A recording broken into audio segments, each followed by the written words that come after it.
여러분 우리 교재에 그 86페이지 3번 보기를 보면은요. 1920년대에서 30년대 모더니즘 시는 감각에 대한 지향성을 강조했다라는 점에서 미학적 언어로 낭만적 경향을 표현하거나 사상성을 앞세운 이전의 시와는 구별되었다 이런 말이 있네요. 자, 우리 20, 30년대의 문단 상황을 보면은요. 일단 낭만주의 시 이런 작품이 있고요. 그 다음에 또 사실주의 작품 그리고 또는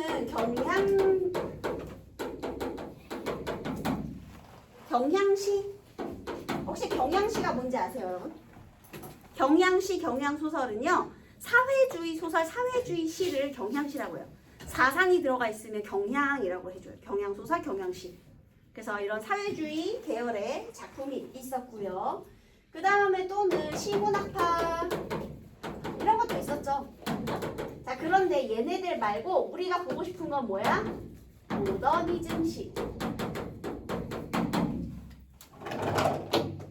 이 다양한 문학적인 경향 중에서도 오늘은 모더니즘 시에 대해 살펴보자 라는 겁니다. 특히 1930년대 모더니즘이라고 불러주는데 대표적인 시인은 정지용, 김광균으로 여러분 시인 정지용, 김광균 그리고 소설가 중에는 유명한 사람 있죠. 시도 쓰고 소설도 쓴 모더니즘 작가 이상 그리고 소설가 박태원 이런 사람도 전부 다 모던 보이들이에요 여러분. 자, 그런데 이 모더니즘 시 중에서 특히 오늘은 가에서 정지용, 나에서 김광균 요 대표 시인 보자라는 겁니다.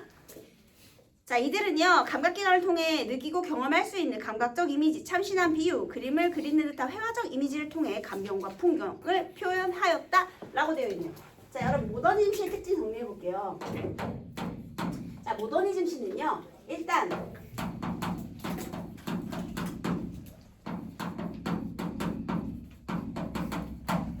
우리 첫째 줄에 이런 거 있죠. 감각에 대한 지향성 이런 말이 있네요. 감각을 지향했다. 이게 무슨 소리냐. 이 이전의 작품들은요. 예를 들면 조선 후기의 시조라든지 조선 후기의 시조는 현실을 풍자하거나 비판하거나 아니면 자기의 신세를 한탄하거나 보통 그런 내용이죠. 신세 한탄하는 내용 중심이죠. 그 다음에 또 하나는 이제 우리가 일제가 개화가 됐어요. 그러면 이제 그때는 개화시. 그래서 계몽시. 야, 우리 배워야 돼. 새로운 문물을 받아들여야 돼. 이런 교훈적인 내용을 담은 시들이 나왔거든요. 근데 여러분 시의 본질을 한번 생각해 볼게요. 이제 서구의 문예사조가 막 들어왔잖아요. 일단 기본적으로 모더니즘이라는 말은 근대적인 이런 뜻이거든요. 그러니까 탈전통적이어야 돼요. 전통적인 것과는 뭔가 다른 낯설게 한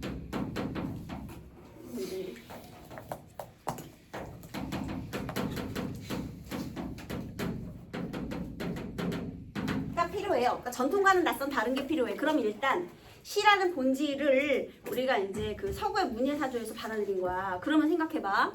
시라는 거는 운율이 있는 언어로 정서를 압축하여 표현한 문학이잖아요. 시적화자의 정서를. 자, 시적화자의 정서 눈에 보여 안 보여? 추상적인 정서를 구체적으로 형상화하는 게 시의 형상화잖아. 그럼 어떻게 구체적으로 드러낼 거야? 그게 바로 감각이라는 거야. 시각, 청각, 후각, 촉각, 미각, 공감각으로 내 추상적인 정서를 형상화해 주는 거야. 정서의 형상화가 다른 말로 감각의 지향인 거예요. 그래서 예를 들면 여러분 정지용의 고향 다 배웠잖아요. 정지용의 고향, 고향에 대한 그리움 눈에 안 보이거든요. 그것을 금빛 게으른 울음이든 아니면 집베개를 돋아 보이시는 아버지의 모습이든 이렇게 아니면은 따가운 햇살을 등에 쥐고 이삭을 줍는 아내의 모습이든 이렇게 구체적으로 형상화해주는 것이 시의 역할이라고 이 사람들이 생각을 한 거야. 그래서 여러분 정지용 씨나 김광균 씨가 나오잖아요. 그러면 무조건 감각 찾으셔야 돼요. 감각이 중요한 거야. 이게 왜 전통과 다른 건지 아시겠죠? 감각적으로 보여준다. 정서를 보여주는 거예요. 그리고 또 하나는요. 낯설어야 되니까요. 시어 자체도요. 이국적인 시어. 여태까지 잘 안 쓰던 시어, 참신한 비유. 상투적인 표현이 아니라 참신한 비유의 표현 방법 이런 것들을 사용하게 됩니다. 그래서요 여기서 회화적이라고 했잖아요. 회화가 그림이거든요. 그게 이 말하고 똑같은 말이에요. 눈에 보이듯이. 그래서 대부분 시선의 이동에 따라 내용이 전개되는 경우가 많아요. 내가 뭘 보고 그것을 구체화해 주는 거죠. 그래서 이렇게 감정과 풍경을 생각했고요. 특히 가는 강화도의 교원으로 발령난 너를 생각하면 느끼는 감정, 얘를 이미지, 그리고 이국적인 시여, 감각과 이국적인 시여로 드러냈고요. 그 다음에 나, 근대 도시에 대한 인식을 바탕으로 도시 문명의 소재, 도시 문명에 드러내는 소재는 근대화된 소재니까 전통에서는 볼 수 없었던 새로운 소재겠네. 또 시각, 촉각 등의 감각을 통해, 여기다 감각을 통해니까 또 감각적이네. 삭막한 도시에서 현대인 느끼는 감정을 구체화했다 이렇게. 그래서 이 정서를 어떻게 감각적으로 구체화할 것이냐 이 얘기가 되겠습니다. 알겠죠? 정서의 구체화예요. 자, 그러면 오늘은 정지용의 5월 소식부터 보도록 할게요. 이거 잘 기억해 두시고.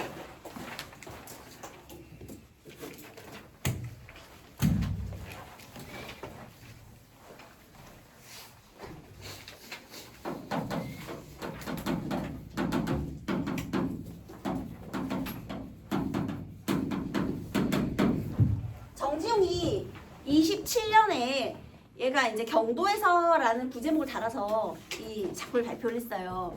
그러니까 얘가 일본, 경도가 일본이거든요.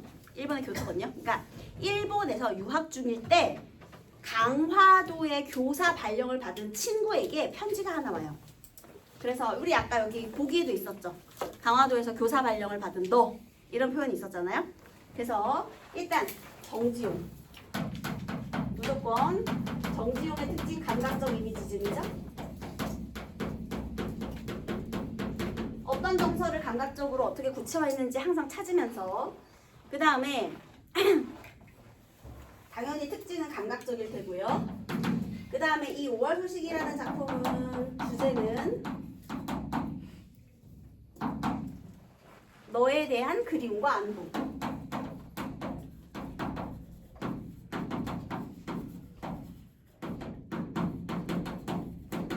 가 되고요. 그 다음에 특징은 내가 편지를 받고 쓴 거잖아요. 그러니까 청자가 정해져 있어요. 특정한 청자에게 말 건네는 형식. 왜냐면 답장을 쓴 것이기 때문에. 그리고 당연히 감각적이고 회화적이고 이국적 이런 특징들이 있습니다.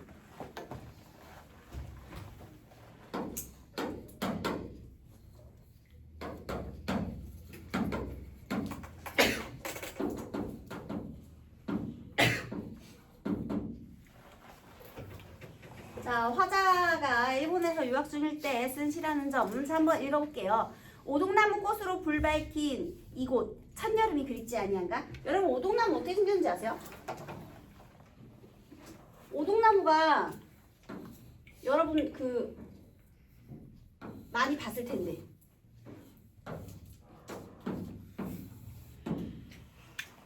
오동나무 꽃이 혹시 무슨 색인지 아시나요? 오동나무 이파리가 또 깻잎처럼 생겼거든요. 이렇게 탱글탱글한 깻잎처럼 생겼어요. 좋게 말하면 하트 모양, 나쁘게 말하면 깻잎 모양. 여러분 지금 계절이 언제예요? 오동나무 꽃잎은 보라색이에요, 여러분. 5월이니까 봄이에요, 여름이에요 좀 애매하잖아요. 근데 여기에 첫여름이라 그랬으니까 초여름이라고 한번 정리해 볼게요. 여기에 보라색으로 꽃 무더기가 막 이렇게 펴요. 이 꽃이 어떻게 생겨지냐면 이렇게 약간 밑으로 떨어지는 것 같이 보라색 이렇게 뭉탱이로 피는 꽃 본 적 없니? 약간 이렇게 나뭇가지에 여기 길 가다 보면 많은데 이렇게 많이 본 것 같지? 이게 보라색 약간 연보라색인데 뭉탱이로 이렇게 밑으로 이렇게 약간 떨어지는 모양으로 막 이렇게 달려 있는 거 있잖아. 뭉탱이로 달려 있는 거. 그 꽃이 지금 오동나무 꽃이에요. 다시 오동나무 꽃으로 불 밝혀. 그러면 지금 어떤 시각적 색채가 느껴져요? 시각인데 무슨 색깔? 보라색이야. 이것도 신비롭잖아. 보통 우리가 환하게 불 밝혔다 그러면은 뭐 노란색 이런 거 생각하잖아. 근데 보라색으로 불을 밝혔다니까? 뭔가 보랏빛 신비하죠? 자, 다시 지금 여기 오동나무 꽃으로 불 밝혔다. 시각적 형상화죠. 불 밝힌 이곳. 아하, 여러분 화자가 있는 곳이 어디예요? 이곳이죠.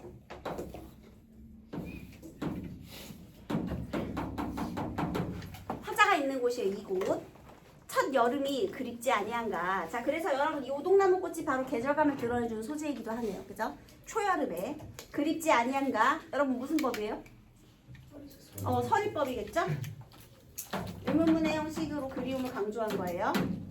어린 나그네의 꿈이 시시로 파랑새가 되어 오려니. 여러분 어린 나그네 누굴 것 같아요?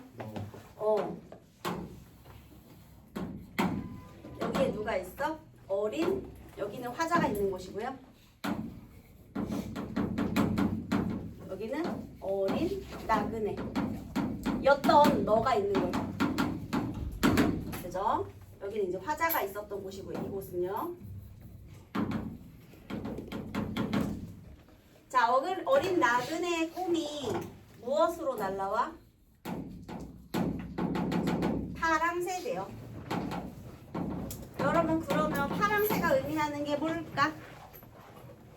옛날에 지금 X 전에가 트위터 그거였잖아요. 그게 뭐야? 파랑새.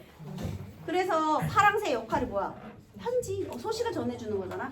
그러니까 이 파랑새를 통해서 소식, 편지. 이 어린 나그네의 꿈이 때때로 파랑새가 되어 오리니, 그러니까 소식을 전달해줄 수 있다 이런 거죠.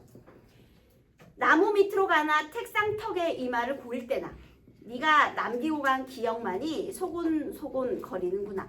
여러분 지금 기억이 소곤거려요. 여러분 기억이 말할 수 있어요? 자, 내가 너를 그리워하다 보니까요. 자, 기억이라는 놈이요. 나한테 입이 있어. 그래서 여기다가 소근소근 해주고 있대요. 자, 무슨 법이에요? 의인법. 소근거린다. 청각. 그 다음에 네가 남기고 간 기억이 소곤거리는데 그때가 언제냐면요. 나무 밑을 지나갈 때, 책상 턱에 이마를 고일 때. 하루에 내가 몇 번이나 나무 밑을 지나갈까요? 매일. 책상에 앉는 날은 몇 번이나 될까요? 매일. 그러니까 나무 밑을 갈 때, 지나갈 때, 책상에 턱 고일 때, 그러니까 나는 늘 항상 이 일상적인 순간에서도 네가 생각난다. 너의 기억이 난다. 이런 뜻이 되겠죠. 뭔가 특별한 순간에만 기억하는 것이 아니라 매일매일 늘 사소한 순간, 일상적인 모든 순간에서 너를 떠올리고 있다. 이런 뜻이에요. 이해했죠?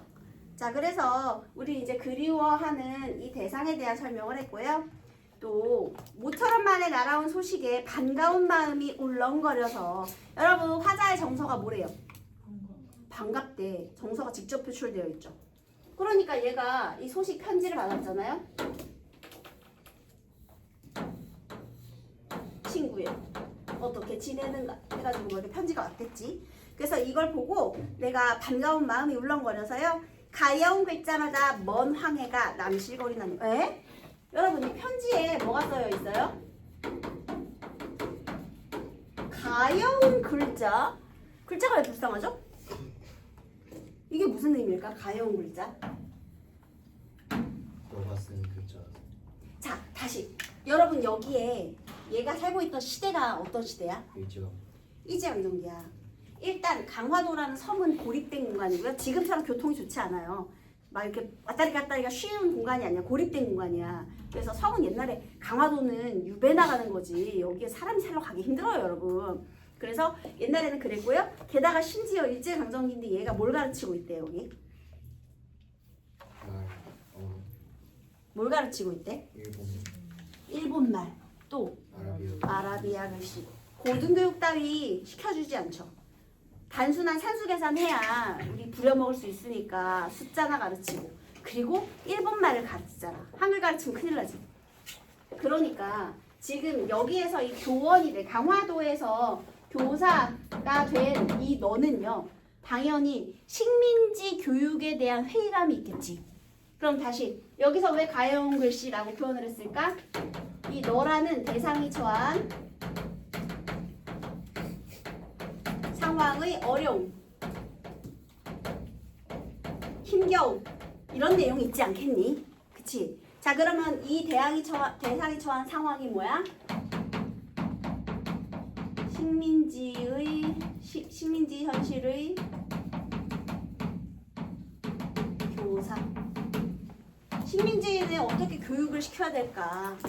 그런 게 힘들겠죠. 고민이 있겠죠. 그래서 가여운 글자마다 자, 먼 황해가 남실거리나니.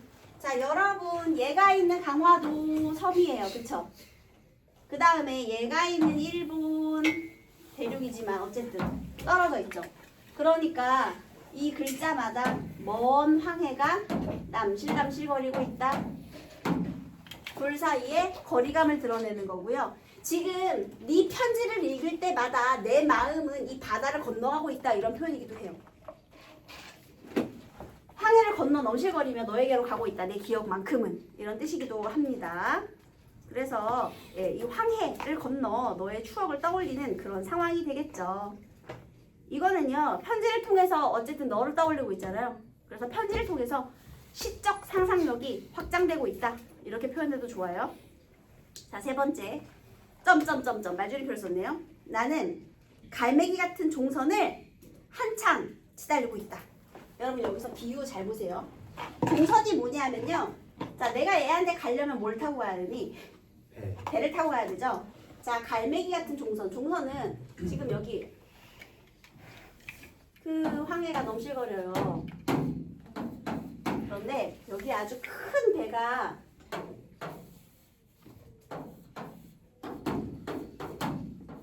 이렇게 큰 배가 있을 거 아니에요. 얘를 따라가는 작은 배가 종선이에요. 자, 그런데 이 종선은 또 무엇에 빗대고 있죠? 갈매기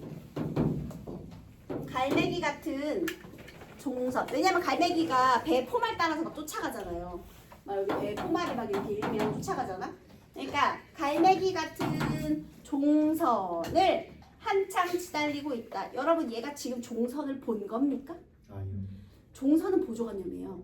그리고 또 갈매기도 보조관념이에요. 그럼 종선의 원관념은 뭘까요? 자, 무엇을 치달리고 있을까요? 내가 치달리는 거예요. 내가 달려가는 거예요. 자, 무엇을? 너에 대한 그리움의 내 마음을. 이해됐어? 내가 종선을 지금 진짜 보고 있는 게 아니잖아. 그러니까 이거는 종선의 원관념은요. 이 종선은요.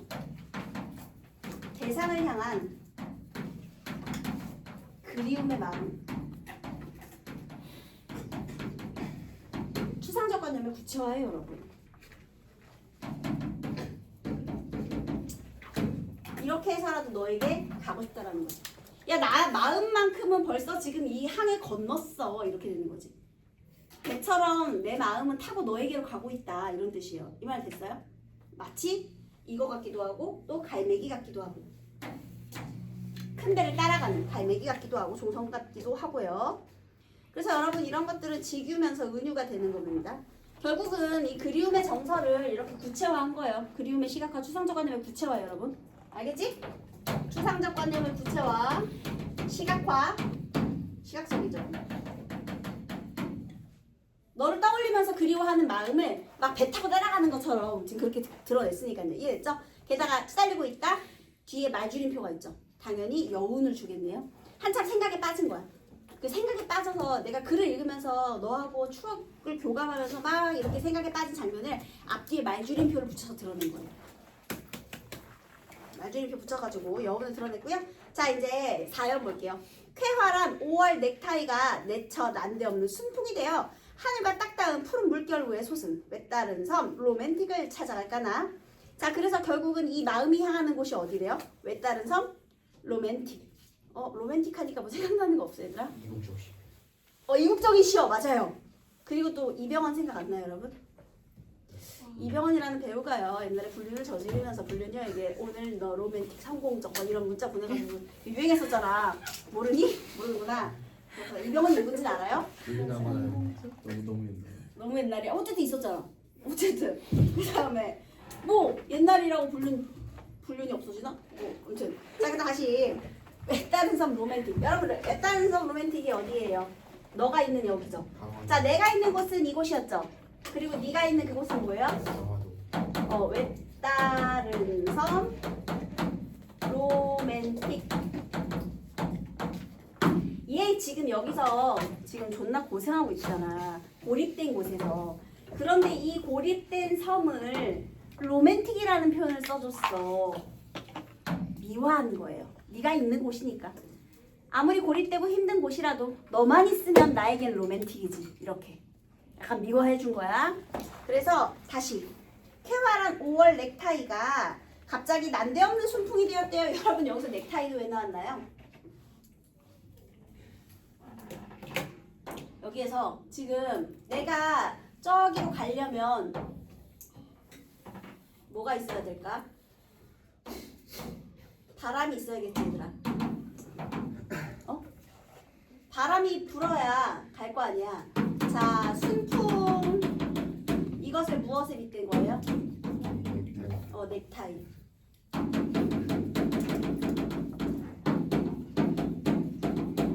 조선시대 때 넥타이는 굉장히 낯선 시어예요, 여러분.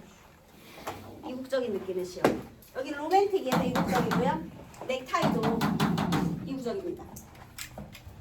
자, 그 다음에 여기서 순풍은요, 바람이니까 시련과 고난일까? 아니, 오히려 이 내 마음을 밀어주는 존재잖아요, 여러분. 그러니까 게다가 쾌활하다 이런 표현도 있었잖아요. 그러니까 화자의 그리움에 활력을 더해주는 존재예요. 이 넥타이가요. 넥타이 같은 순풍이요. 그래서 이렇게 넥타이 같은 이 순풍이 돼요. 하늘가 딱딱한 푸른 물결 위에 솟은 외따른 섬 로맨틱을 찾아 갈까나 너를 보러 가고 싶다. 너만 있으면 외따른 섬도 로맨틱이다. 이렇게 얘기한 거예요. 그래서 낭만적으로 좀 미화를 해줬고요. 일본말과 아라비아 글씨를 가르치러 간 일본말 아라비아 글씨 세모하세요. 식민지 교육의 한계라고 적으세요. 식민지 교육의 한계. 그걸 가르치러 간 쬐끄마니 페스탈로치야. 꾀꼬리 같은 선생님이야. 얘들아, 너는 페스탈로치. 엄청 위대한 교육자죠? 너는 꾀꼬리. 낭낭한 목소리로 아이들 가르치고 있겠죠? 너에 대한 예찬, 도노, 대구 표현이 있네요. 날마다 밤마다 섬 둘레가 근심스러운 풍랑에 씹히는가 하노니. 자, 지금 이 섬 둘레를 무엇이? 이 강화도 주변을 또 무엇이? 뭐가? 풍랑. 자, 근심스러운 풍랑. 아까 전에 순풍 제일 좋은 거였죠. 그런데 섬 주변 둘러싸고 있는 이 풍랑, 얘는 나쁜 거네. 얘가 지금 처한, 여기서 이 외다른 섬 로맨틱이 처한 고난, 고립, 위험 이런 거죠. 여기서 뭐 하나 잘못 가르치면 얘 큰일 나니까. 자, 어쨌든 그래서 이렇게 좀 씹히는가 하노니. 얘들아, 씹힌다라는 거 씹어 먹는 거잖아요. 풍랑이 마치 동물처럼 뭔가를 씹어 먹는데, 그래서 이거는 활류법이라고 봐도 돼요, 여러분. 예, 섬 생활이 힘들겠지. 자, 그 다음에 하노니. 은은히 밀려오는 듯 멀리 우는 오르간 소리. 여러분, 오르간 소리를 얘가 진짜 들은 것일까요? 자, 그럼 원관념 찾아보세요. 정확해요. 바로 이거야. 이거 풍랑 소리. 이거를 얘가 또 뭐라고 해준 거야? 이것은 오르간 소리. 얘들아, 오르간 소리는 보통 교회에서 많이 나오잖아요. 교실. 사실 옛날에는요, 지금도 그런가? 음악실에서 음악선 반주자가 피아노 치니? 옛날에 초등학교에는요, 반마다 풍금이 있었어요. 그 각 반마다 풍금이 있었어. 그래서 풍금이 뭐냐면 그 페달 밟아가지고 공기를 주입해가지고 소리가 나오는 피아노 건반 같은 거예요. 그러니까 그게 약간 오르간 소리 같은 거거든요. 그래서 옛날에는 음악 시간에 그 선생님이 항상 이걸 쳤어요. 그래서 되게 웃기지만, 근데 믿기지 않겠지만 초등학교 교사의 자질 중에 피아노가 있었어요. 기본적인 건 쳐야 돼. 도, 솔, 미, 솔 이 정도는 쳐야 돼요, 여러분. 그래서 솔미미 파렐레 이 정도는 해줘야 돼. 그게 초등학교 교사 시험에 그게 있어. 그 반주를 해줘야지 애들이 노래를 할 거 아니야. 그래서 그 정도는 연주를 해야 되니까 얘가 또 교사니까 이렇게 오르간 소리 빗대기도 하지만요. 여러분 오르간 소리 자체가 위협적이고 무서운 소리예요? 평화네요? 자 그럼 다시 너 외다른 섬이 있지만 그치만 네가 있다면 그곳은 로맨틱이야. 네 섬 주변에는 휴 철썩 휴 무서운 풍량이 너를 씹어먹을 듯이 달려들겠지만 그것은 네 주변을 둘러싼 오르간 소리일 뿐이야. 너를 해치지 못하는 편안한 소리일 뿐이야. 점점점점점점. 그래서 여러분 풍량이 너를 씹어먹을 듯해도 멀리서 철썩 여기서 멀리 이런 거는 시작 허용이죠 여러분. 멀리 우는 오르간 소리 너가 뭔가 평안을 이 위태로움 속에서도 식민지 교사니까 위태롭지. 얘가 아무리 그래도 몰래 한국말 쓰겠지. 몰래 한국말도 가르치고 그러겠지. 하지만 이렇게 위태로움 속에서도 평안했으면 좋겠다. 정신승리를 미워하고 있는 거죠. 게다가 점점점점점점 생략을 통한 여운도 주고요. 청각적인 심상으로 집약시키고 있는 거죠. 고단한 현실 속에서도 평화로움을 잊지 마라. 여유를 잊지 마라. 그러기를 바라는 거죠. 이해됐어요? 이 시 자체가 막 너무나 쉬운 시는 아니에요, 여러분. 그래서 각각의 원관형과 보조관형 이런 것들을 잘 생각해 보시기 바라겠습니다. 자, 그 다음에 김광준의 와사등인데요. 여러분 얘는 선생님 다음 시간에 이어서 와사등과 그 다음에 초토의 시를 같이 다음 시간에 설명할게요.